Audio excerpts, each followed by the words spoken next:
Hello everyone, तो करते हैं नेक्स्ट क्वेश्चन। तो नेक्स्ट क्वेश्चन में क्या है, question number 7, which type of the radioactive meter has the longest half life. तो कौन से मीटर की सबसे ज़्यादा हाफ लाइफ होगी। तो जो अल्फ़ा बीटा और मीटर होते हैं ये सारे शॉर्टेस्ट लाइफ, इनकी शॉर्टेस्ट हाफ लाइफ होती है, इनकी शॉर्टेस्ट हाफ लाइफ होती है। तो ये सारे तो आंसर नहीं हो सकता, तो इसका आंसर क्या होगा, नन ऑफ दीज। ये क्वेश्चन प्रीवियस ईयर पेपर हमने 2021 का किया था, उसमें भी ये रिपीट हो रहा था क्वेश्चन। अच्छा, उसके बाद क्वेश्चन नंबर 8 पे आते हैं। In which of the following radiation detector is a phosphorus used. ठीक है, किस में यूज होता है, ये यूज होता है सिंटिलेटर में, ये यूज होता है सिंटिलेटर, ठीक है, सिंटिलेशन काउंटर में। उसके बाद question number 9, particles that participate in the strong interaction are called. देखो, लेप्टॉन्स करते हैं वीक को, वीक इंट्रैक्शन में आते हैं, लेप्टॉन्स वीक इंट्रैक्शन में आते हैं, इलेक्ट्रॉन्स भी तो लेप्टॉन्स ही होते हैं, तो ये भी वीक में आते हैं। उसके बाद न्यूट्रिनो, ये ईएम में आ जाते हैं, ठीक है, ईएम में, या फिर क्योंकि अगर आप ईएम में नहीं बोल सकते तो क्योंकि ये पार्ट किसका है, ये लेप्टॉन्स में ही इंक्लूड किए जाते हैं ना, तो अगर लेप्टॉन में इंक्लूड किए जाते हैं तो ये स्ट्रॉन्ग का पार्ट तो नहीं हो सकता। तो बचे कौन से, हेड्रॉन, तो ये आएंगे स्ट्रॉन्ग इंट्रैक्शन में, ठीक है। तो ऑप्शन बी ऐसे करेक्ट हो जाएगा। उसके बाद नेक्स्ट है, matter waves are longitudinal are EM always travel with speed of light show diffraction. सबसे पहले क्या ये लॉन्गिट्यूडनल होती हैं, ये ट्रांसवर्सल भी हो सकती हैं, तो ऑप्शन ये इनकरेक्ट हो जाता है। आर ईएम इलेक्ट्रोमैग्नेटिक वेव हो भी सकता है, नहीं भी हो सकता। Sound waves, matter waves sound waves होती हैं, ठीक है। पहली चीज़, मैटर वेव्स क्या होती हैं, साउंड वेव्स होती हैं। उसके बाद always travel with speed of light, ये भी गलत है। तो बच्चा कौन सा, डी, शो डाइफ्रैक्शन, ये डाइफ्रैक्शन दिखाते हैं। हम लोगों ने किया है ना लेटेस्ट वाइब्रेशन में, ब्रैग्स लॉ, ये सारे क्या है, डाइफ्रैक्शन ही तो शो करते हैं, मैटर वेव्स। अच्छा, उसके बाद question number 11, of the following moving with the same velocity the one which has a largest wavelength is.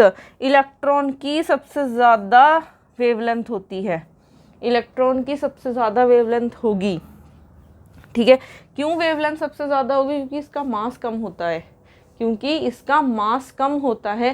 जितना मास कम होगा उतनी वेलोसिटी, देखो वेलोसिटी तो सेम है तो इफेक्ट आएगा मास के ऊपर, जितना मास कम होगा उतनी वेवलेंथ क्या होगी, ज़्यादा होगी। तो यहाँ से ऑप्शन ए क्या हो जाएगा, करेक्ट हो जाएगा।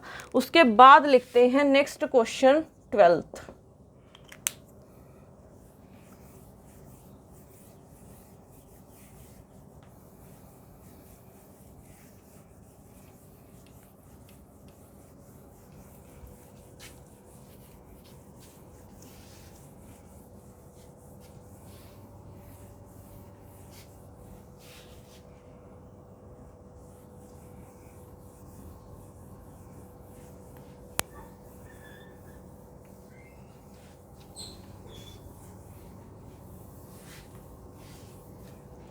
उसके बाद क्वेश्चन नंबर 12 है।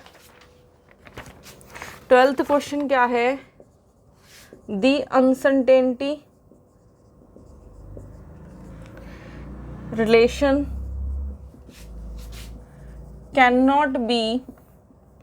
cannot hold for the following pairs। Option A है position and momentum, position and momentum. Option B है energy and time. Option C है linear momentum and angle. Option D है एंगुलर मोमेंटम एंड एंगल। उसके बाद question number 13, laser action is most efficient in option A 2 level system, option B है 3 level system, option C है 4 level system, option D है all of the above।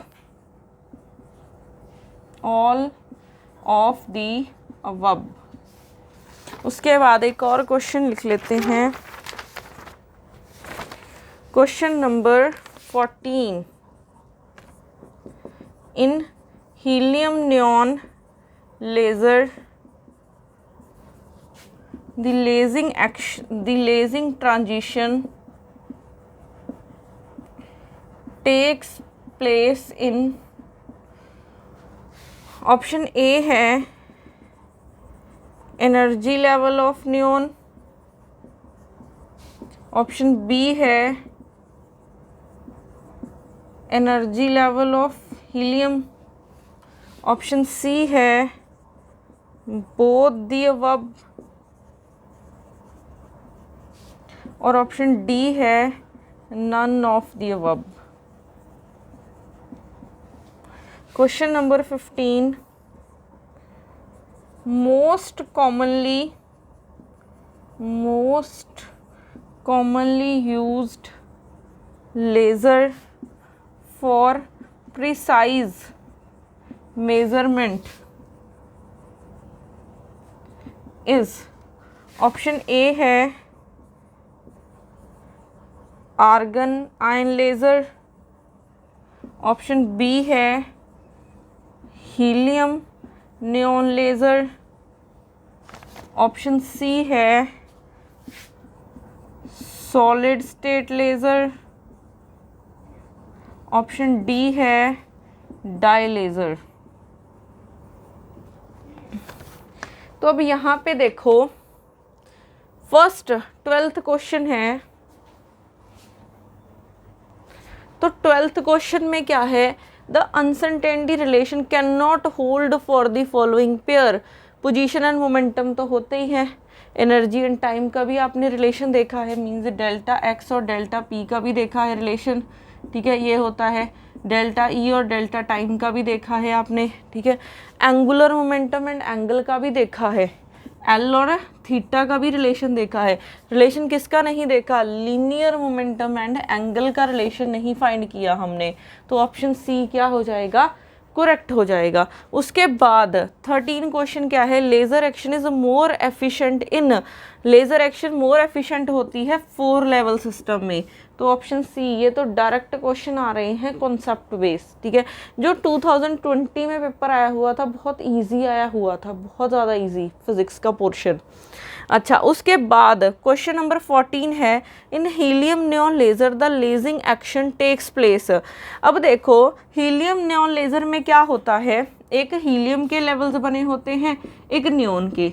Helium क्या करता है, excite होके ये नियॉन को एक्साइट करता है, तो लेज़र एक्शन निकलता है यहाँ से, तो नियॉन के एनर्जी लेवल से लेज़र एक्शन होता है। तो ऑप्शन ए करेक्ट हो जाएगा, ठीक है।